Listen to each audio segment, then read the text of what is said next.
আসসালামু আলাইকুম রহমতুল্লাহি ওবারাকাতুহু। প্রিয় দিনী ভাইরা, আজকে যে আমি আলোচনা করব সেই আলোচনার মূল বিষয়বস্তু হচ্ছে পর্নোগ্রাফি থেকে বাঁচার অসাধারণ উপায়, অর্থাৎ কি উপায় অবলম্বন করলে আমরা পর্নোগ্রাফি থেকে, পর্ন ভিডিও থেকে, এই অশ্লীল জগৎ থেকে বের হতে পারবো। 8টি উপায় অবলম্বন করলে আপনারা এই পর্নোগ্রাফি জগৎ থেকে বাঁচতে পারবেন। আসুন আমরা ধারাবাহিকভাবে আলোচনা করি। ভিডিওটি শুরু করার আগে যারা আমার এই ভিডিওটি দেখতেছেন, আপনারা ভিডিওতে লাইক, কমেন্ট, শেয়ার এবং নতুন হলে সাবস্ক্রাইব করুন। তো আসেন আমরা ধারাবাহিকভাবে আলোচনা করি। পর্নোগ্রাফি থেকে বাঁচার 1 নাম্বার কাজ হলো আল্লাহ তাআলার প্রতি দৃঢ় ঈমান ও আল্লাহ ভীতি অর্জন করতে হবে, অর্থাৎ আল্লাহর উপরে পরিপূর্ণ বিশ্বাস রাখতে হবে এবং আল্লাহর ভয় কলিজার ভিতরে আমাকে আপনাকে ঢুকাতে হবে।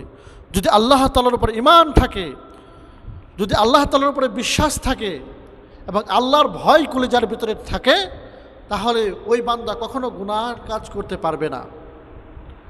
2 নম্বর যে কাজটি করতে হবে সেটি হচ্ছে নামাজ আদায় করতে হবে এবং কোরআন তেলাওয়াত বেশি বেশি করতে হবে।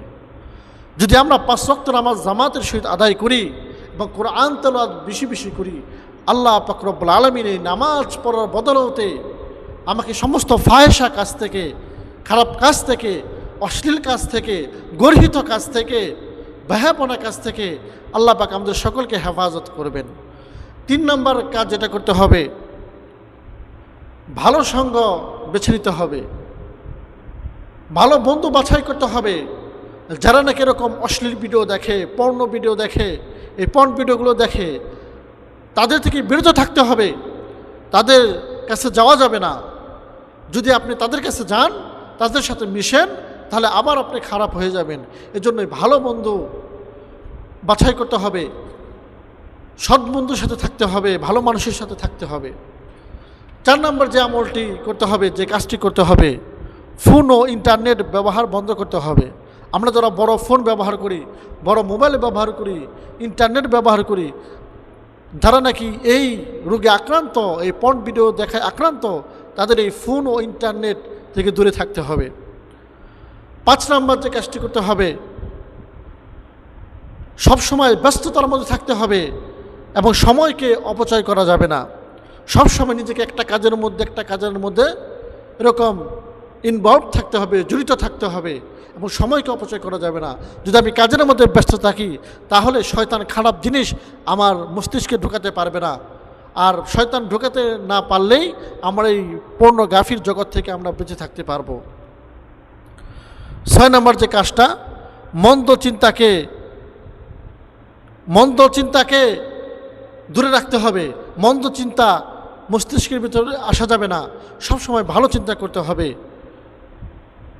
তারপর 7 নম্বর হচ্ছে ছোট ছোট লক্ষ্য তৈরি করতে হবে, যে আজকে আমি একটা খারাপ কাজ করেছি, আগামী 1 সপ্তাহ খারাপ কাজ করব না, তারপরে 2 সপ্তাহ, তারপর 3 সপ্তাহ, তারপরে 1 মাস, তারপরে 2 মাস, 5 মাস, এরকম 1 বছর, এভাবে আস্তে আস্তে লক্ষ্য তৈরি করে আমাকে খারাপ কাজ থেকে দূরে থাকতে হবে। সর্বশেষ 8 নম্বর হলো, পড়ে গেলেও হতাশ হওয়া যাবে না, আবার চেষ্টা করতে হবে। অর্থাৎ গুনাহ করে যদি ফেলেও হতাশ হওয়া যাবে না, দুশ্চিন্তা করা যাবে না, আবার তওবা করতে হবে, আল্লাহর কাছে দোয়া করতে হবে। তাহলে আমরা এই পর্নোগ্রাফির জগৎ থেকে, এই বেহায়াপনা অশ্লীলতার জগৎ থেকে আমরা বেঁচে ফিরতে পারবো ইনশাআল্লাহ। আল্লাহ পাক আমাদের সকলকে এই 8টি কাজ করার তৌফিক দান করুন। প্রিয় দর্শক, যারা নাকি আমার ভিডিওটি দেখতেছেন, তারা লাইক, কমেন্ট, শেয়ার করুন এবং নতুন হলে সাবস্ক্রাইব করুন। দেখা হবে অন্য কোনো ইসলামিক ভিডিও নিয়ে। আসসালামু আলাইকুম রহমতুল্লাহি ওয়া বারাকাতুহু।